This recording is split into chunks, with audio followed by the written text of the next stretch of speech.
நீங்கள் பார்த்து கொண்டிருப்பது நாட்டுக்கோட்டை நகரத்தார் டிவி NN நீங்கள் ஏற்கனவே செட்டிநாடு டிவியை சப்ஸ்கிரைப் செய்திருந்தால் அதற்கு பதிலாக இப்பொழுது நாட்டுக்கோட்டை நகரத்தார் டிவியை சப்ஸ்கிரைப் செய்து கொள்ளுங்கள். செட்டிநாடு டிவியில் இடம்பெற்ற அத்தனை நிகழ்ச்சிகளும் இனி நாட்டுக்கோட்டை நகரத்தார் டிவியில் இடம்பெறும். NN டிவியை சப்ஸ்கிரைப் செய்து கொள்ளுங்கள், லைக் செய்யுங்கள், ஷேர் செய்யுங்கள். என்னை நன்றாக இறைவன் படைத்தனன் தன்னை நன்றாக தமிழ் செய்யுமாறு பக்தி நெறியும் பண்பாட்டு நெறிமுறைகளும் கலாச்சார பணக்காரத்தனமும் பல்வேறு பாரம்பரிய சிறப்பும் மிக்க நகரத்தார் கூடியிருக்கிற இந்த பெரிய சபையிலே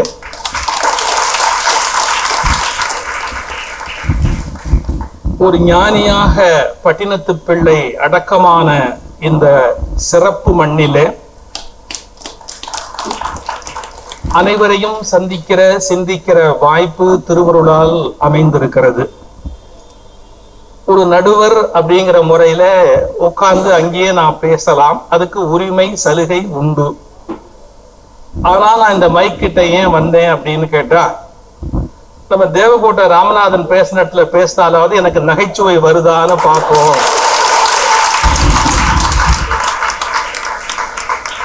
நான் எப்ப டாக்டர்கிட்ட போனாலும் நீங்க ஏன் உங்களோட மூஞ்சிய சீரியஸா உருன்னு வச்சிருக்கீங்க, கொஞ்சம் ஜாலியா இருங்க, மோகன சுந்தரம் கூடவே இருந்தும் நீங்க சிரிக்க மாட்டேங்கிறீங்களே.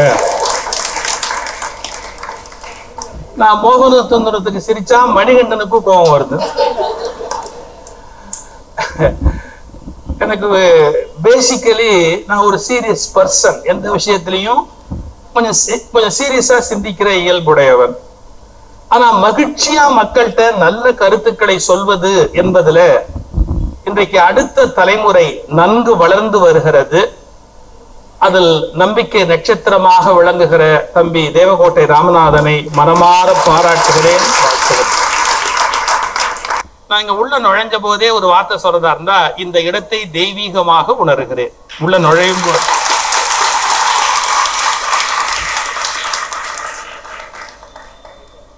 நெற்றி நிறைய நீரும் நெஞ்சு நிறைய பக்தியும் உடையவர்கள் நகரத்தார்கள். நெற்றி நிறைய நீரும் நெஞ்சு நிறைய பக்தி. அது ஆணா இருந்தாலும் சரி பொண்ணா இருந்தாலும் சரி, அந்த நெற்றி நிறைய நீர் அணிந்து கொள்ளுகிற பண்பு ஒரு ஆச்சரியமான பண்பு. காரைக்கால் அம்மையார் வரலாறு பாடுகிற போது சேக்கிழார் சொல்வார், மானமிகு தருமத்தின் வழி நின்று வாய்மையினில் ஊனமில் சீர் பெரு வணிகர் குடி தோன்றி என்பார். அதாவது வணிகர் குடும்பம் அப்படிங்கிறதுக்கு ஒரு இலக்கணம் சொல்ற போது சேக்கிழார் சொல்றார், மானமுடையவர்கள் வணிகர்கள் அப்படிங்கிறார். என்ன சார் மானமுடையவர்கள் வணிகர்கள் அப்படின்னா, இதுல விஜய் மல்லையா சேர்த்தி இல்லை.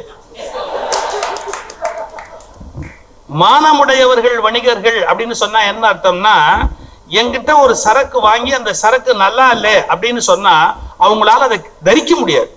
மான உணர்வு. மானமிகு தருமத்தின் வழி நின்று வாய்மையினில் ஊனமில் சீர் பெரு வணிகர். சத்தியத்திலிருந்து மாற மாட்டாங்க. தர்றேன்னா தர்றேன் தான் சார். இப்பதான் பத்திரம் டீடு அது இது இவ்வளவு போட்டதுக்கு அப்புறம் தான் ஏமாத்துறான். அப்பெல்லாம் வெறும் வாய் வார்த்தை. நான் தர்றேன் அப்படின்னா தர்றேன் தான், அதுக்குள்ள வட்டி தருவேன்னா தருவன் தான், அதுக்கு நான் எடுத்துக்கிறேன் அப்படின்னா எடுத்துக்கிறது தான், வெறும் சொல். மானமிகு தருமத்தின் வழி நின்று வாய்மையினில், வாய் வார்த்தை சத்தியம், வாய்மையினில் ஊனமில் சீர் பெரு வணிகர். ஒரு சின்ன ஊனம் கூட கிடையாது, குறை ஒரு சின்ன பின்னம் கூட வராதபடி பார்த்துக் கொள்வாள். ஊனமில் சீர் பெரு வணிகர் குடி தோன்றி. எல்லா இனத்தவர்களும் தங்கள் குடிப்பெருமையில பிடிவாதமா இருப்பாங்க. தன்னுடைய ஜாதி ஆண்டதும்பாங்க, பெருமை சொல்வாங்க, இலக்கியத்துல பேச, அது எல்லாருக்கும் உண்டு தன்னுடைய பாரம்பரியத்தை பெருமையா பேசுவது. ஆனா நகரத்தாற்ற மட்டும் இருக்கிற ஒரு சிறப்பு சொல்லட்டுமா, 3 தலைமுறை இனிஷியல் போடுற வழக்கம் இவங்களை தவிர வேற யாரும் கிடையாது. பழ தரும முத்தப்ப செட்டியார் அப்படின்னு போடுவாங்க. 3 தலைமுறையுடைய இனிஷியல் போடுவாங்க. ஒரு தலைமுறையோட மத்தவங்க நிறுத்திடுவாங்க. ஆனா அந்த 3 தலைமுறைய ஏன் தெரியுங்களா, இந்த ஃபேமிலி பிசினஸ் குட்வில் அப்படின்னு ஒண்ணு இருக்கு. பரம்பரையா வர குட்வில். அந்த பரம்பரையா வர குட்வில் எஸ்டாப்ளிஷ் பண்றதுக்காகவே 3 தலைமுறையினுடைய தலையெழுத்தை போடுகிற பழக்கம் இந்த சமூகத்தினுடைய பழக்கம். செல்வ செழிப்பு. ஏன்னா அப்பவே வெளிநாடு, வாழ்க்கை முறை, வணிகம், செல்வத்தினுடைய உச்சகட்டம். தெரிஞ்ச கதை தான் உங்களுக்கு. பட்டணத்தார் வீடு வழியா அவரு வியாபாரம் பண்ணிக்கிட்டு இருக்கிற காலத்துல அந்த தெரு வழியா அரசர் போயிட்டு அந்த தூணை பார்த்து வயிறு எறிஞ்சாராம். தங்கத்துல தூண். என்னப்பா தங்கத்துல தூண் வச்சிருக்கிற, எனக்கு பிடிக்கல அப்படின்னாராம். ஏன்னா ஒருத்தட்ட பணம் இருந்தா அரசர்களுக்கு பிடிக்காது. ஆட்சியில இருக்கிறவங்க கையில வேற எவங்கிட்ட பணம் இருந்தாலும் அவங்களால நிம்மதியா இருக்க முடியாது. அதான் அவங்க எந்நேரமும் கஷ்டப்படுறது. அந்த தூணை எப்படி பார்த்துட்டு மகாராஜா சொன்னாரா, நான் சொன்னேன்னு சொல்லி ஒரு மாத்து சொல்லு, தங்கத்துல தூண் போட்டிருக்கிறாரு மாத்து சொல்லு அப்படின்ட்டு போயிட்டாரு. சரி மாத்திடுறேன்னு 2 நாள் தள்ளி மறுபடியும் மகாராஜா வந்தா வைரத்துல தூண் போட்டு, தங்கத்துல தானே போடக்கூடாதுன்னு சொன்னேன், வைரத்துல போட்டுக்கிறேன். நீங்க எந்த ஊர்லயும் பார்க்க முடியாது. தூணுக்கு உரை போட்டு வைத்திருக்கிற ஒரே பழக்கம் நகரத்தார் குடும்பங்கள்ல பார்க்கலாம். தூணுக்கு உரை போட்டிருப்பாங்க. ஒருவேளை சிக்கனமும் காரணமா இருக்கலாம். பெயிண்ட் அடிக்கிறது ஒரு 6 மாதத்துக்கு கம்மியாகும்ல. சிக்கனம் ஒண்ணும் தப்பு இல்லையே. நான் வரும்போது கூட உண்மையான சொன்னாங்க, கஞ்சத்தனம்ங்கிறது வேறு, சிக்கனம்ங்கிறது வேறுன்னு நான் ஒரு தடவை சொன்னேன். அது வேறு. சிக்கனம் தான் ரொம்ப அவசியம். ஏவி மேப் செட்டியார் தன்னுடைய கடைசி நாள், ஏவி மேப் செட்டியார் கடைசி நாள் படுத்திருக்கிறாரு. பாத்ரூம்ல லைட் எரியுது. ஏன்பா அந்த பாத்ரூம் லைட் ஆஃப் பண்ணுங்க, ஏன் வீணா எரியுதுன்னு கேட்டது. சார் மேப் செட்டியாருடைய சொத்து என்ன, பாத்ரூம் லைட் எரிஞ்சா என்ன? காரணம் அவரு ஒரு பொருள் வீணாக கூடாது, யாருக்கும் பயன்படாம போக கூடாது, அதுல முக்கியம். சார் பாரதியாருடைய கவிதை அவர்கிட்ட சொந்தமா இருந்தது. நாட்டுடைமை ஆக்கணும்னா எவ்வளவு லட்சம் வேணாலும் தரேன்னா, ஒண்ணு வேணா இலவசமா தரேன், பாரதியார் பாடல நாட்டுடைமை ஆக்கிங்க, யார் வேணாலும் பாடலாம், நான் ஃப்ரீயா கொடுக்குறேன் அப்படின்னார். அப்ப மேப் செட்டியார் மனசு வச்சிருந்தா 1 கோடி கேட்டாலும் கொடுப்பாங்க. ஏன்னா பாரதியார் பாடலுடைய பிடி அவர்கிட்ட இருக்கு, காப்பிரைட் அவர்கிட்ட இருக்கு. ஒரு பக்கம் அள்ளி கொடுப்பாங்க, ஒரு பக்கம் கரெக்டா சிக்கனமா இருப்பாங்க. இது பழைய தலைமுறையினுடைய பழக்கம். நண்பனை கேட்க ஒரு பெரிய செல்வத்தை ஒருத்தன் போனா, அவர் இதே மாதிரிதான் இந்த இறப்பாத வர்றேன்ட்டு அங்க போய் ஃபேனு சுவிட்ச் லைட் எல்லாத்தையும் ஆஃப் பண்ணிட்டு வேஸ்டா போகுதுன்னு வந்து உட்கார்ந்தார். அப்போ ஒருத்தன் சொன்னா, இந்த ஆள் கொடுப்பாருன்னு நம்புற, ஃபேனையும் லைட்டையும் ஆஃப் பண்ணிட்டு வரேங்கிறான், இவன் கொடுப்பான்னு நம்புறியாப்பா அப்படின்னா. எவ்வளவு வேணும்னு கேட்டேன். அவங்க சொன்னாங்க, எங்களுக்கு ஒரு 1 லட்சம். இந்த 1 லட்சம் எப்படி பார்க்கணும், 2 லட்சத்துக்கு செக் போட்டு போய் கையில் கொடுத்தாரு. அவன் சொன்னா உடனே என்ன சொல்றான், வந்தவன் சொல்றான், கற்பனை கதை என்ன சொல்றான், நீங்க இவ்வளவு சிக்கனமா இருந்தீங்களேன்னு. அப்படி சிக்கனமா இருந்ததை சேமிச்சு தாம்பா இப்படி கொடுக்குறேன். இது கொடுக்கறதுக்காகவே நான் சிக்கனமா இருக்கிறேன், நான் செலவு பண்ணி என்ன பண்ண போறேன், அது நான் சிக்கனமா இருந்து கொடுத்துட்டு போறேன். பாரம்பரியம், பண்பாடு, உணவு முறை, செட்டிநாட்டு உணவுனே ஒரு தனி அடையாளத்தை ஏற்படுத்திருக்கிறீங்களே. அடாடாடா, அந்த பிஞ்சு பலாக்கா கறி ஒண்ணு பண்ணுவீங்களே, ஐயோ ஐயோ ஐயோ. நானும் எத்தனை ஜாதியில போய் சாப்பிட்டு இருக்கிறேன், இந்த டேஸ்ட் எதுலயுமே வரலையே. ஒரு பலாக்காயில அப்படி ஒரு அருமையான, நான் சைவம், இத்தனைக்கு சைவமே இவ்வளவு பாராட்டுறனே, அப்ப அசைவ சாப்பிட்றவங்களாம் உளுந்து கும்பிடுவாங்க உங்களை. அந்த மனம், அதுக்கு பல நாடுகள் பயணித்ததுனால ஒரு பரந்த மனம், படிச்சது, கல்வி, அறிவு, அழகப்பர் மாதிரி கொடுத்தவங்க யார் இருக்கிறாங்க, நினைச்சு பார்க்க முடியுமா? வள்ளல் அழகப்பர். ஏன் சார் நேரு பேசிட்டு வராரு சார். அதாவது நான் ஒரு கனவு காண்றேன், அந்த கனவுக்கு இந்த மாதிரி ஒரு நிறுவனம் அமைக்கணும், ஆனா அதுக்கு பெரிய பணம் ஆகும், நிலம் நிறைய வேணும், நான் எங்க போவேன், அதுக்கெல்லாம் நான் எங்க போவேன்னு பேசிட்டு நேரு வீட்டுக்கு வராரு. ராத்திரி 12 மணிக்கு கார் உள்ள நுழையுது, மெல்லிய உருவம் உட்கார்ந்து இருக்கு. யாரு அப்படிங்கிறார் அழகப்ப செட்டியார். நேரு கேட்டாரு, என்ன இந்நேரத்துல ராத்திரி வந்திருக்கிறீங்க, என்ன விஷயம்? இல்ல நீங்க பேசுனது நான் ரேடியோல கேட்டேன், ஏதோ நிறைய பணமும் நிலமும் இருந்தா அந்த விஞ்ஞான நிறுவனம் தொடங்கலான்னு சொல்றீங்க, 350 ஏக்கர் என்னோடது கொடுக்கறேன், இந்த பணம் 15 லட்சம் ரூபாய் கையில கொடுக்கறேன், ஆரம்பிங்க. கொடுப்பதை ஒத்தி போட்டவர்கள் பல பேர், ஒத்தி போடாமல் கொடுக்க வேண்டும் என்று நினைத்தவர் வள்ளல் அழகப்ப செட்டியார். இரவே கொடுத்து அந்தரிவாம் என்னாது அறம் செய்க, அப்புறமா கொடுத்துக்கலாம், அந்தரிவாம் என்னாது அறம் செய்க. இதெல்லாம் ஒரு ஆச்சரியமான குவாலிட்டிஸ். அப்படிப்பட்ட ஒரு பாரம்பரியத்தையும் பண்பாட்டையும் காப்பாற்றுகிற உங்களுடைய ஸ்பெஷல் ஃபீச்சர் முருக பக்தி. செட்டி மக்கள் கப்பலுக்கு செந்தூரான் துணை இருப்பான் அப்படின்னு எப்ப கடல்ல களத்துல போய் வியாபாரம் பண்ண வேண்டிய அவசியம் ஏற்பட்டாலும் முருக கடவுள் அவன் பிறவி பெருங்கடல்ல இருந்தே காப்பாத்துறவன், இந்த உப்பு கடல்ல இருந்து காப்பாற்ற மாட்டானா அப்படின்னு அவன் திருவடிகளை பற்றி வாழுகிற முருக பக்தி உங்களுடைய ஸ்பெஷாலிட்டி. அந்த முருக பக்தியை ஒரு சிஸ்டமேட்டிக்கா செய்து பாருங்க எவ்வளவு பெரிய சாதனை. வெள்ளி விழா நடத்தி இருக்கிறார்கள் நண்பர்கள். திருத்தணி முருகன் வழித்துணை வருவான் அப்படின்னு அந்த முருக கடவுளை நடந்து போய் அல்லது அந்த முருகப்பெருமானுடைய திருத்தணிக்கு யாத்திரையாக போவதை ஒரு பெரிய வேள்வியாக செய்து 25 ஆண்டுகளை கொண்டாடி கொண்டிருக்கிற எல்லா நண்பர்களையும் முதலில் நான் மனம்மை மொழிகளாலே வாழ்த்துகிறேன். உலக வழிபாடுகள் அவரவருடைய மனதின் சுவைக்கு ஏற்ப அமைந்தது. ஒருத்தருக்கு முருகனை பிடிக்கும், ஒருத்தருக்கு பெருமாளை பிடிக்கும், ஒருத்தருக்கு இயேசுவை பிடிக்கும், ஒருத்தருக்கு அல்லாஹ் பிடிக்கும், ஒருத்தருக்கு அம்பாளை பிடிக்கும், ஒருத்தருக்கு ஒவ்வொரு வடிவம் பிடிக்கும். இப்போ வராகி அப்படின்னு அம்பாளுக்கு ஒரு உருவம் இருக்கு, பன்றியின் முகமுடையவள். அதை பூஜை பண்றவங்க இல்லையா? கொஞ்சம் விவரம் தெரியாதவங்க என்ன பேசுவாங்க, இந்த இந்துக்கள் பாருங்கப்பா குரங்கு வடிவத்தை வச்சுக்கிட்டு ஆஞ்சநேயர்னு கூப்பிட்டுக்கிட்டு தெரியுறான், இதெல்லாம் கும்பிடுற பொருளா அப்படின்னு கேட்பா. ஒரு வார்த்தை கேட்கிறேன், இதெல்லாம் கும்பிடுற பொருளான்னு கேட்கிறான் பாருங்க. அவனுக்கு ஒரு வார்த்தை கேட்கிறேன், இந்த உலகத்தில் எல்லாம் இறைவனுடைய படைப்பு என்றால் எது கும்பிட முடியாத பொருள் என்று சொல். இறைவனுக்கு அந்நியமாக எதுவும் இல்லை என்ற கருத்தை நீ ஒப்புக்கொள்வதாக இருந்தால், இறைவனுக்கு அந்நியமாக எதுவுமே இல்லை என்று சொன்னால் கும்பிட முடியாத பொருள் எது சொல்லு. குரங்குல கடவுள் இல்லையா? பன்றியில கடவுள் இல்லையா? எதுல கடவுள் இல்ல சார்? இவங்க என்ன நினைக்கிறாங்க, இங்கதான் கடவுள் இருக்கு அப்படின்னு நம்புறாங்க. நாம சொல்றோம் கடவுள் எல்லா இடத்துலயும் இருக்குப்பா, எங்கேயும் இருக்குப்பா. இந்த ரியலைசேஷனுக்கு போயிட்டதுனால எதையுமே வணங்குகிற வழக்கம். ஒரு அரச மரத்தை கும்பிடுவோம், வேப்ப மரத்தை கும்பிடுவோம், ஒரு கல்லு தொட்டு கும்பிடுவோம். அவன் என்ன சொல்றான், என்னப்பா கல்லு கும்பிடுறான் இவன்லாம் அப்படிங்கிறான். புரிச்சுக்கணும்.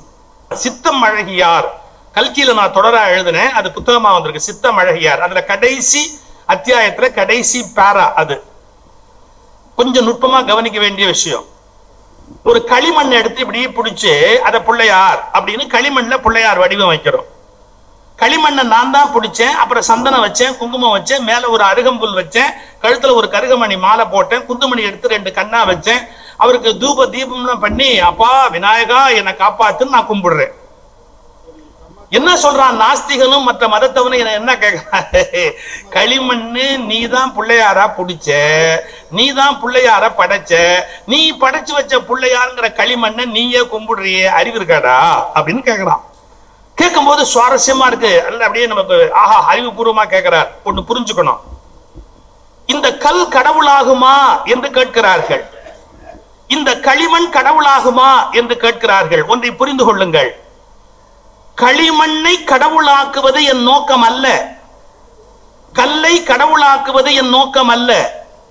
நான் படைத்தது என்று நம்புகிற அந்த களிமண்ணை என்னை படைத்தது என்று நான் மாறுகிறேனே, நான் படைத்தது என்ற அகங்காரத்திலிருந்து இவனால் நான் படைக்கப்பட்டவன் என்ற அகங்காரமற்ற நிலைக்கு மாறுகிறேனே, அதுதான் இந்த வழிபாட்டின் சாரம். ரசவாதம் கல்லில் நிகழவில்லை, களிமண் கடவுளாகவில்லை. ஆனால் இது களிமண் என்பதிலிருந்து கடவுள் என்ற உணர்வுக்கு என்னுள் ஒரு மாற்றம் ஏற்படுகிறது. அதுதான் இந்துக்கள் உருவ வழிபாட்டில் இருக்கிற சூக்ஷ்மம். Transfer where is going on within me, எனக்குள் ஏற்படுகிறது. இது என்னால் படைக்கப்பட்டது என்ற அகங்காரம் முடிந்து நான் இதனால் படைக்கப்பட்டவன் என்கிற பணிவு சமர்ப்பணம் உனக்கு ஏற்படும் என்றால் நீ இறைவனை உணர்ந்து விட்டாய் என்று பொருள். இந்துக்களுடைய உருவ வழிபாட்டை எல்லாராலையும் புரிஞ்சுக்க முடியாதுங்க. எவ்வளவு வேணாலும் அசிங்கமா நாகப்படிங்கிற மாதிரி 4 கேள்வி கேட்கலாம். அது உண்மையில பெரிய அறிவாக ஆகாது. அந்த ரியலைசேஷன் ரசவாதம் மனதுக்குள்ள நிகழணும், அந்த மாற்றம் ஏற்பட வேண்டும். அதான் பக்தியினுடைய உச்சம். பகவான் ராமகிருஷ்ணர் பக்திக்கு ஒரு கதை சொல்ற பாருங்க. ஒருத்த கிருஷ்ண பொம்மையை வச்சு பூஜை பண்ணிக்கிட்டே இருந்தான். ஒரு கிருஷ்ணனுடைய உருவத்தை வச்சு பூஜை பண்ணான். அந்த கிருஷ்ணனுக்கு மணி அடிப்பான், பழம் கொடுப்பான், சாப்பாடு போடுவான், எல்லாம் பண்ணுவான். அவன் எதிர்த்தாப்புல கிருஷ்ணன் வரணும் வரணும் அப்படின்னு ஆசைப்பட்டான். கிருஷ்ணன் வரல. அப்படி வரலையே அப்படின்னு அவன் வருத்தப்பட்டவன் என்ன பண்ணான், போடா இது சாமியும் இல்லை ஒண்ணும் இல்லை அப்படின்னு இது தூக்கி பரன் மேல போட்டான், மேல தூக்கி போட்டான் கூட அப்படி. அப்புறம் அவனுக்கு இன்னொரு சாமி சொன்னான், இதை கும்பிட்டு பாரு, இதை நீ கும்பிட்டு பாரு அப்படின்னா. உடனே அதை கொண்டாந்து வச்சு அதுக்கு மணி அடிச்சு சக்கரை பொங்கல் வச்சு அதுக்கு பூஜை பண்ணலான்னு வச்சு மணி அடிச்சு பூஜை பண்ணாம பாருங்க. இந்த சக்கரை பொங்கல் அல்ல வெண்பொங்கல்ல இருந்து ஆவி இது பாருங்க அப்படியே ஆவி இப்படி டான்ஸ் ஆடி நேரா பரன் கிட்ட போச்சு.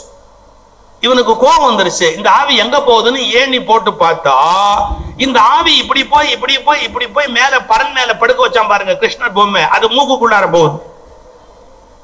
இவனுக்கு கோபம் வந்துருச்சு. அந்த கிருஷ்ணர் பொம்மையை எடுத்தான். படவா திருட்டு ராஸ்கல், உன்னை இவ்வளவு நாள் நான் பூஜை பண்ண போதெல்லாம் நீ வரல, நான் இப்ப வேற சாமிக்கு வச்சு எல்லாம் கொடுக்கும் போது திருட்டுத்தனமா மேல உட்காந்து நீ இந்த பொங்கலை மோந்து பாக்குறியா, உன்னை என்ன பண்றேன் பாருன்னு ஒரு கருப்பு கயிறை எடுத்தான், துண்டு எடுத்தான், அந்த கிருஷ்ணர் மூக்குல போட்டு அப்படியே கட்ட ஆரம்பிச்சான் பாருங்க. சாட்சாத் கிருஷ்ணர் அப்படியே பிரசன்னமானாராம். ராமகிருஷ்ணன் முடிக்கிறார், ஏன் மணி அடிச்சான் பூஜை பண்ணா மந்திரம் சொன்னா வரலையேப்பா, இப்ப நல்ல மூக்க போட்டு துணியால கட்டுறான் வர்றானேப்பா. இது கல்லில் செய்யப்பட்ட பொம்மை என்பதை கடந்து அது கிருஷ்ணர் என்று கருதி மூக்கல கட்டும் போதுதான் அந்த பாவனையான வழிபாடு முழுமையடைகிறது. திருட்டு பயலே நீயாடா திங்கரே நாம் பாருங்க, வழிபாடு முழுமையடைந்து விட்டது. உங்கள் சொற்கள் முக்கியமல்லை, உங்கள் பாவம் முக்கியம். வழிபாட்டில் உங்கள் பாவம் தான் முக்கியம். அந்த கட்டிட்டு ஏன்னா திருட்டு பயல எனக்கு தெரியாம திங்கிறியான்னா எப்படி மனசால கிருஷ்ணரை உணர்ந்துட்டான், கண்ணன் எதிரில் பிரசன்னமானான்னு சொல்வார் பகவான் ராமகிருஷ்ணன்.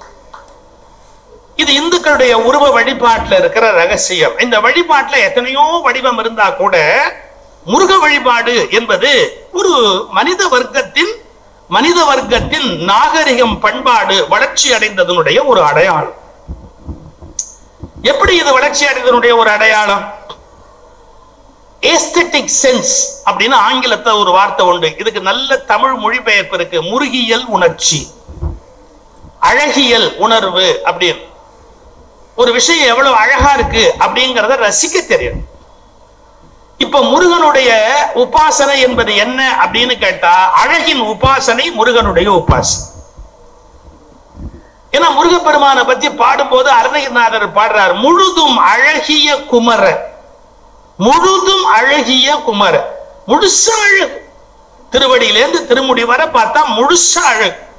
தப்பா நினைக்காதீங்க, இந்த உலகத்துல கொஞ்சம் கொஞ்சம் தான் எல்லாரும் அழகா இருப்பாங்களே ஒழிய முழுசா அழகா யாரும் இருக்க மாட்டாங்க. சில பேர் மூக்கு பிரமாதமா இருக்கும், நம்பி பார்க்க முடியாது, கண்ணு விகாரமா இருக்கும். கண்ணு பிரமாதமா இருக்கும், நம்பி பார்க்க முடியாது, பல்லு பக்கத்து வீடு வரைக்கும் போயிட்டு வரும். பல்லு நல்லா இருக்குது அப்படின்னு நம்ம நினைக்கலாம், காது முறம் மாதிரி இருக்கும். ஒன்னு அழகா இருந்தா இன்னொன்னு அழகா இருக்காது. இது யாருக்கு விவரமா தெரியும்னா பொண்ணு பார்க்க போன பயலுக்கு தெரியும். இது கண்ணு நல்லா இருக்கு அப்படின்பா அம்மா, கண்ணு நல்லா இருக்கு, மூக்கு நல்லா இல்ல, சறுக்கு மரம் மாதிரி சைன்னு இருக்கு. சரி நீ இன்னொரு வீட்டுல போய் மூக்கெல்லாம் கரெக்டா இருக்கு, மூக்கு நல்லா இருக்கு, பல்லு பத்திய 2 தேங்காய் திருவிழா மாதிரி வசதியா இருக்கு, இதை போய் எங்க கட்டி வைக்கிற? இப்ப என்னடா பண்ண சொல்ற, வேற பொண்ணை பாரு. சரி இன்னொரு இடத்துல போய் பொண்ணை பார்த்து, எப்பா இது மூக்கு நல்லா இருக்கு, பல்லு நல்லா இருக்கு, முடிச்சிட வேண்டியது தானே அப்படின்னா, காது நல்லா இல்ல கவனிச்சியா? அந்த அம்மா வைத்தறிச்சலோட சொல்றான், ஏன்டா இவன் ஒவ்வொரு வீட்டுல போய் ஒன்னொன்னு வானான்னு சொல்லுவான், கடைசியில எங்கெங்க என்னென்ன வானான்னு சொன்னானோ அதெல்லாம் மொத்தமா சேர்ந்து ஒண்ணு வரும். மரியாதையை தாலி கட்டி குற்றம் நடத்துவான், கேட்டா விதி அப்படின்பா. யோசிக்கணும் வாழ்க்கையில, இது அழகா இருக்கு, இது அழகா இல்லை, அது அழகா இருக்கு, இது அழகா இல்லை அப்படிம்போ. சார் முருகனை பத்தி எழுதுறாரு அருணகிரிநாதர், முழுதும் அழகிய குமரன். திருவடியிலேருந்து திருமுடி வரையில் நீங்க பார்த்தால் அழகு அழகு அழகு, அப்படி ஒரு அழகு முருகப்பெருமான். அந்த முருகனுக்கு பாடல் ஆடல் அதெல்லாம் அவ்வளவு ஆர்வம். அவன் கால வர்ணிக்கிறாரு அருணகிரிநாதர், தண்டயணி வெண்டையும் கிண்கிணி சதங்கையும் தண்கழல் சிலம்புடன் கொஞ்சவே, தண்டயணி வெண்டையும் கிண்கிணி சதங்கையும் தண்கழல் சிலம்புடன் கொஞ்சவே. காலில் போட்டுக்கிறான், தண்டை கிண்கிணி சதங்கை எல்லாம் முருகன் காலில் கிடக்குது. உங்களுக்கு ஒரு ஆச்சரியம் சொல்லட்டுமா, ஒரு குழந்தைக்கு எத்தனை நகை போட்டாலும் தங்கத்துல பெருமை இல்லைங்க, காலில் கொலுசு தண்டை போட்டா தாங்க குழந்தை குழந்தை. இடுப்புல 40 பவுனுக்கு தாம்பு கயிறா வளைச்சு போட்டா கூட நல்லாவா இருக்கும்? நித்யானந்தர் ருத்ராட்சம் போட்ட மாதிரி இருக்கும். பெருசா அப்படியே போட்டுக்கிட்டா தாம்பு கயிறு எடுத்து வளைச்சு போட்ட மாதிரி இருக்கும். அதுல என்ன இருக்கு? ஒரு வரிக்கு 4 வரி, 4 வரிக்கு 8 வரி, 8 வரிக்கு 10 வரி போட்டா என்ன இருக்கு? அதே குழந்தைக்கு காலில் ஒரு வெள்ளி கொலுசு போடுங்க, ஒரு தண்டை போடுங்க குழந்தையோட காலில், இப்ப நமக்கு நம்ம வேலையா இருப்போம், நம்ம வீட்டுல ஒரு 2 வயசுக்கு ஒரு குழந்தை இருக்குன்னு வச்சுங்களேன், கிளிங் கிளிங் கிளிங் இந்த ரூம்ல இருந்து அந்த ரூமுக்கு ஓடும், அந்த ரூம்ல இருந்து இந்த ரூமுக்கு ஓடும். நம்ம யோசிப்போம், இப்போ பாத்ரூம் போகுது, இப்போ சமையல் ரூமுக்கு வருது. திடீர்னு சத்தம் வரலன்னா இது எங்க இருக்குன்னு பார்க்கணும். ஏன்னா ஃப்ரிட்ஜுக்குள்ள இருந்து வெளியே வரும். சத்தம் வந்துகிட்டே இருக்கிற வரைக்கும் அவங்க அம்மா வேலை பார்த்துக்கிட்டே கவனிக்கலாம். புள்ள ஓடுது, இந்த ரூமுக்கு போகுது, அந்த ரூமுக்கு போகுது. சார் ஒரு ஒரு ஒரு ஆயிரக்கணக்கான பவுன் நீங்க போட்டாலும் இல்லாத சிறப்பு ஒரு 100 கிராம் வெள்ளியில போடுற கொலுசுக்கும் தண்டைக்கும் உண்டு சார். குழந்தைக்கு அழகு அதுதான். காலில் கொஞ்சிக்கிட்டே இருக்கும் அது ஒன்னோட ஒண்ணு. எங்க அரவிநாதர் எப்படி பாடுறாரு பாருங்க. முருகன் காலில் இருக்கிற தண்டை, கிண்கிணி, சதங்கை அதை எப்படி போட்டாரு? இருக்கவேன்னு போடுற சார் கவிதை. தண்டையணி வெண்டையும் கிண்கிணி சதங்கையும் தன் கடல் சிலம்புடன் கொஞ்சவே கொஞ்சவே. அந்த கொஞ்சவேங்கிறதுல கொஞ்சவே அது பாருங்க, கொலுசு சத்தம் வருது பாருங்க, கொஞ்சவே. இது பாரதி ராஜா படம் பார்த்திருந்தா கொலுசு சத்தம் தெரியும். கொஞ்சவே கொஞ்சவே. அந்த அந்த அந்த கொலுசு கீழே போடுறது என்ன சவுண்டோ அந்த சவுண்ட் திருப்புகள்ல வரும். தண்டையணி வெண்டையும் கிண்கிணி சதங்கையும் தன் கடல் சிலம்புடன் கொஞ்சவே. கொஞ்சுது, ஒன்னோட ஒண்ணு கொஞ்சுது, இருக்கவே இல்லை, கொஞ்சுது. என்ன வித்தியாசம்? இப்ப நம்ம வீட்டுல நாம குழந்தைங்களை கொஞ்சறது அழகா, குழந்தைங்க நம்மள கொஞ்சறது அழகா? நாம குழந்தைய கொஞ்சற போது ரொட்டீனா ஒரு 4 டயலாக் வச்சிருப்போம். என் கண்ணு, என் ராஜா, என் செல்லம், என் பட்டு, என் தங்கம். அவுட் ஆகி போச்சு. இதுக்கப்புறம் கொஞ்சத்துக்கு டயலாகே நம்ம கிட்ட இல்ல. ஆனா அது நம்மள கொஞ்சனா திடீர்னு என் பண்ணி அப்படிங்க, திடீர்னு வந்து மூக்கு அப்படிங்க. மூக்குன்னு அதுக்கு கொஞ்சம் தான் அர்த்தமா, அதுவா கற்பனை பண்ணிக்கும். நீ சோட்டா பீம் அப்படிங்க, அதுக்குன்னு ஒரு சந்தோஷம். நம்ம கொஞ்சற போது லிமிட்டட் தான் நம்ம இமேஜினேஷன். ஆனா அதனுடைய இமேஜினேஷன் அன்லிமிட்டட், எல்லையற்றதா போயிட்டே இருக்கும். குழந்தை கொஞ்சறது விதவிதமா என்ன. எங்க அண்ணன் குழந்தைங்க, தம்பி குழந்தைங்க எல்லாம் அப்படி இப்படி வருவோம்னா, பசங்க உறவுக்காரன் குழந்தைங்க எல்லாம் இருக்குல்ல, அது என்ன பெரியப்பான்னு கூப்பிடணும். ஒரு குழந்தை மட்டும் பெரியப்பான்னு கூப்பிடாது, மானத்தை வாங்கும். பீப்பா, பீப்பா தான், அதுல ஒன்றும் டவுட் இல்ல.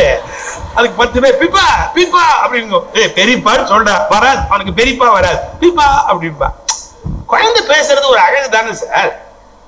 நாம குழந்தைய கொஞ்சறது, அது 60ஆம் கல்யாணம் நடக்குதுன்னு வச்சுங்களேன், நம்ம எல்லா ஃபேமிலி பிள்ளைங்களும் வந்திருக்கோம். 2 வயசு, 2.5 வயசு, 2.75, 3, யார் யார் பேர, அண்ணன் தம்பி பேர பேத்தி எல்லாம் வந்திருக்கும்ல சார். இதுங்கெல்லாம் ஒன்னா சேர்ந்து விளையாடும்.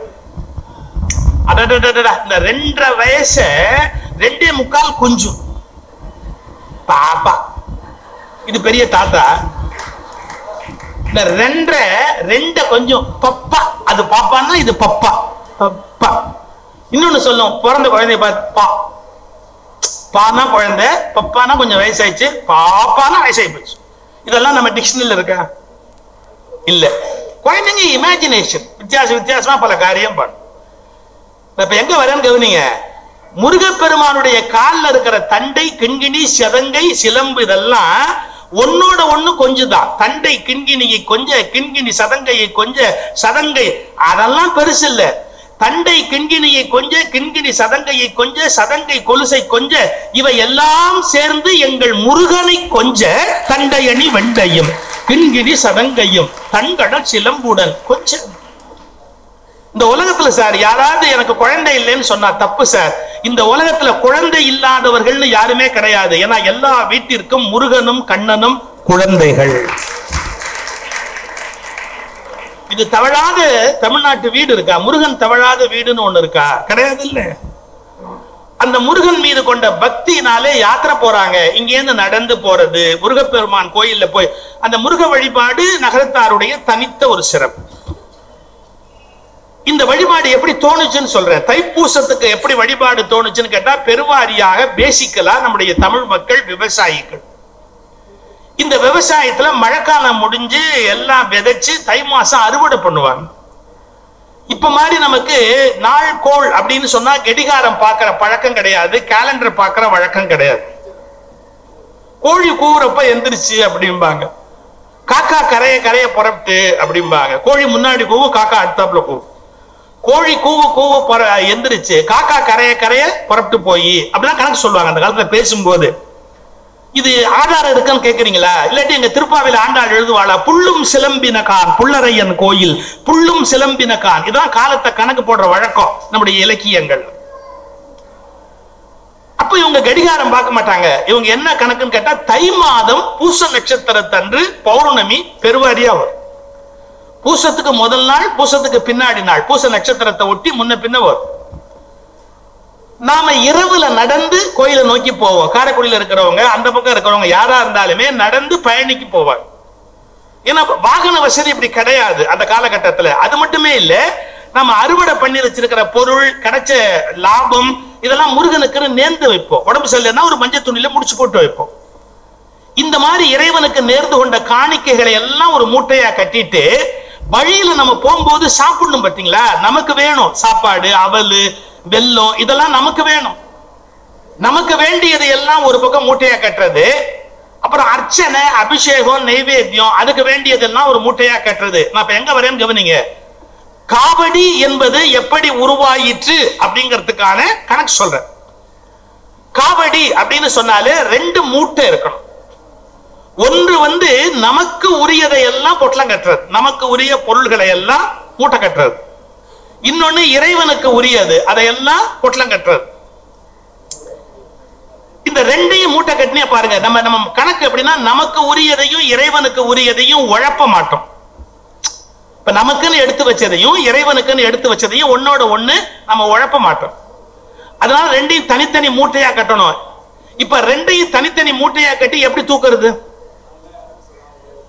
2 தனித்தனி மூட்டையா இருந்தா 2 தனித்தனி மூட்டையை எப்படி தூக்குறது? தனித்தனி மூட்டையை தூக்க முடியுமா? வெயிட் பேலன்ஸ் பண்ணணும். மலை மேல நீங்க போகணும், ராத்திரி இரவு வழி நடக்கணும். அப்ப உருவானது காவடி. இதுல ஒரு மூங்கில் தண்டு, இந்த பக்கம் ஒண்ணு, இந்த பக்கம் ஒண்ணு கட்டியாச்சு. இந்த பக்கம் கட்டுறது முழுக்க நமக்கு வேண்டியது, நம்ம மத்தியான சாப்பாடு, அவல், அரிசி, வெல்லம் நமக்கு உரியது. இங்க வேண்டியது அபிஷேகத்துக்கு வேண்டிய பொருள், பஞ்சாமிர்தம், பால், பழம் எல்லாம் முருகனுக்கு உரியது. இது 2ஐயும் தூக்கிட்டு போறதுக்கு வசதியா, இந்த 2ஐயும் முதுகுல போட்டு பேலன்ஸ் பண்ணி வெயிட் மலை ஏறதுக்கு வசதியா கண்டுபிடிக்கப்பட்டது காவடி. சயின்ஸ் படிச்சவங்களுக்கு தெரியும், ஒரு பொருளோட வெயிட்டை எங்க நீங்க தூக்கணும்னா சென்டர் ஆஃப் தி கிராவிட்டி எங்க இருக்கோ அங்க பிடிக்கணும். ஏன்னா சென்டர் ஆஃப் கிராவிட்டில பிடிச்சீங்கன்னா என்டையர் வெயிட் அந்த ஒரே இடத்துல நின்னுக்கும். நீங்க 2-3 இடத்துல அதை தாங்க ஆரம்பிச்சீங்கன்னா சென்டர் ஆஃப் கிராவிட்டி டிவைட் ஆயிட்டே இருக்கும், தூக்க முடியாது. அதுக்காக என்ன பண்ணாங்க, அதை தூக்கி அந்த மூங்கில் தண்டை இந்த இடத்துல வைப்பாங்க. அவ்வளவு என்டையர் வெயிட்டும் இந்த இடத்துல வந்து நின்னுக்கும். ஒரே கை ஃப்ரீயா இருக்கும், ஆடிட்டு பாடிட்டு தட்டுங்கோ கொட்டுங்கோன்னு தட்டிட்டு பாடிட்டும் போலாம், கை ஃப்ரீயா இருக்கும். இதை விட முக்கியம், ராத்திரி நடக்கிறோம், ஒரு பாம்பு வரும், பள்ளி வரும், தட்டினாதான் போகும். அது வழியில இருக்கும் இல்ல, இரவு நேரத்துல அதை தட்டி ஆடிட்டு பாடிட்டு போனா இரவு. ஏன் பகல்ல போக முடியாது? பகல்ல வெயில் சுட்டு இருக்குமே, கால் பொத்து போகுமே. அப்ப நாம இரவுல ஆடிட்டு பாடிட்டு போறோம், ஒரு பூச்சி கொட்டு வரக்கூடாது, 2 கையை தட்டிக்கிட்டு பாடிட்டு போனோம். அதுக்கு தகுந்த மாதிரி கையை ஃப்ரீ ஆக்கிட்டோம், 2 மூட்டை வச்சோம். காவடி அப்படி உருவாச்சு. ஒரு அழகு சொல்றேன், இது வெறும் பொருள்களை சுமக்கிற முறை அல்ல, நமக்கு வாழ்க்கையவே புரிய வைக்கிறது காவடி. சார், கண்ணுக்கு தெரிஞ்சு நீங்க 2 மூட்டையை தூக்கிட்டு முருகன் கோயிலுக்கு போறீங்க, கண்ணுக்கு தெரியாம 2 மூட்டையோட போறீங்க. அது என்ன மூட்டை? கண்ணுக்கு தெரிஞ்ச 2 மூட்டை, உங்களுக்கு ஒரு மூட்டை, சாமிக்கு ஒரு மூட்டை. கண்ணுக்கு தெரியாத மூட்டை என்ன? பாவம் புண்ணியம்னு மூட்டை. மாணிக்கவாசர் எழுதுறாரு, அறம் பாவம் என்னும் அருங்கயிற்றால் கட்டி. அறம் பாவம், அறம்னா புண்ணியம், பாவம்னா அறம் பாவம் என்னும் அருங்கயிற்றால் கட்டி புறந்தோல் போர்த்தெங்கும் புழுவழுக்கு மூடி. நம்ம எல்லாரும் காவடி தூக்கிட்டு தான் போறோம். என்ன காவடி? பாவம்னு ஒரு மூட்டை, புண்ணியம். எப்பவுமே மூட்டை சமமா இருந்தாதான் தூக்குறது ஈஸி. நம்ம பாவ மூட்டை, புண்ணிய மூட்டை துண்டு, மெட்ராஸ் பாஷை தமா துண்டு. பாவ மூட்டை தோ பெருசு. எப்படி காவடி பேலன்ஸ் பண்றது? உங்க காவடியை தூக்குறதுக்காகவாவது பாவ மூட்டையை குறைத்து புண்ணிய மூட்டையை கூட்டினால்தான் இந்த ஆத்மாவால் அந்த காவடியை சுமக்க முடியும். கந்தரங்காட்டில் எழுதுறாரு, என்ன ஒரு நெய்யி பிளவள வேணும், ஒரு நொய்யில ஒரு பாதியாவது மற்றவனுக்கு குடுற, நொய்யி பிளவள வேணும், குடு, மற்றவனுக்கு கொடுத்து வாழ பழகு.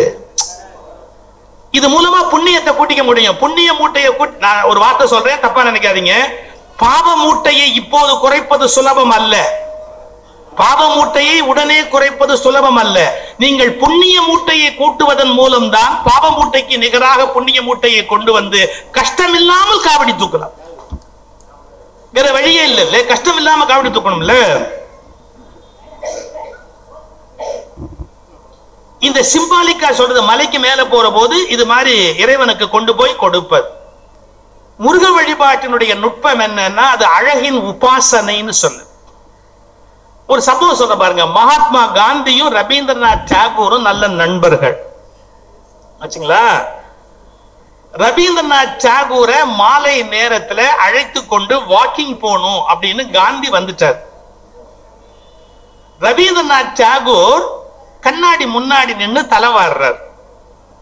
காந்தி கடுப்பாயிட்டார். ஏன்னா காந்திக்கு வாடுறதுக்கு தலை கிடையாது. ரவீந்திரநாத் டாகூருக்கு வாடி முடிக்கிறதுக்கு நிறைய உண்டு. இந்த காலிங் ஹேர் இருக்கு பாத்தீங்களா, அதை கரெக்டா வச்சுட்டு தான் வெளியே வருவாரு ரவீந்திரநாத் டாகூர். சோ கண்ணாடி முன்னாடி நின்று தலைவாரிக்கிட்டு இருக்கிறாரு யாரு, ரவீந்திரநாத் டாகூர். காந்தி கடுப்பாயிட்டார். என்ன கேட்டா தெரியுங்களா, உன்னை எவன் பார்க்க போறேன், இப்போ என்ன இப்படி அலங்காரம் வேண்டி இருக்கு, வாக்கிங் தானே போறோம், ஏதோ வந்தமா போனோமான்னு போக வேண்டியது தானே, என்னத்துக்கு உட்காந்து இவ்வளவு நேரம் அலங்காரம் பண்ணிக்கிட்டு இருக்கிறேன்னு ரவீந்திரநாத் டாகூரை கடுப்படிச்சார். உன்னை இப்ப அழகுபடுத்தி என்ன போகுது, எதுக்கு இப்படி அழகுபடுத்திக்கிறேன்? யாரு நினைச்சு பார்க்க முடியாத பதில் சொன்னார் ரவீந்திரநாத் டாகூர்.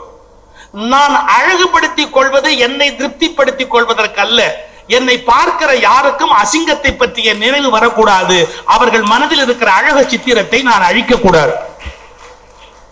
பார்க்கிற ஒவ்வொருத்தருக்கும் அழக பற்றிய பிரம்ம அந்த பரிவு இருக்கணுமே ஒழிய, அந்த அழகான அந்த தோற்றத்தை பற்றிய எண்ணம் இருக்கணுமே ஒழிய, நான் என்ன அழகுபடுத்திக்கணும்னு அழகுபடுத்தல, பார்க்கிறவன் மனதில் இருந்து அழகுணர்ச்சியை நான் அழிக்க கூடாது அப்படின்னார். சார் காந்தி பல வகையில மேலானவர், ஆனா சில வகையில விமர்சனத்துக்கு உரியவர், ஒன்னும் மறுப்ப கிடையாது சார். இப்போ ஒரு பூஞ்செடி வைப்போம், ஒரு ரோஜா செடி வைப்போம், ஒரு மல்லி செடி வைப்போம், இதெல்லாம் காந்தி ஒத்துக்க மாட்டார். முடிஞ்ச செடியிலையும் கோதுமை போட்டு பயிர் பண்ணும். வாழ்நாள் முழுக்க எல்லாத்தையும் யூஸ்ஃபுல்லாவே பண்ண முடியும், எல்லாம் யூஸ்ஃபுல்லாவே. இப்ப யூஸ்ஃபுல்லா பண்றதா இருந்தா காலம்பர வடை சாப்பிட்டு இருப்போமே, வடை ரொம்ப யூஸ்ஃபுல்லா இருந்தாலும் அது ட்ரபிள்சம்.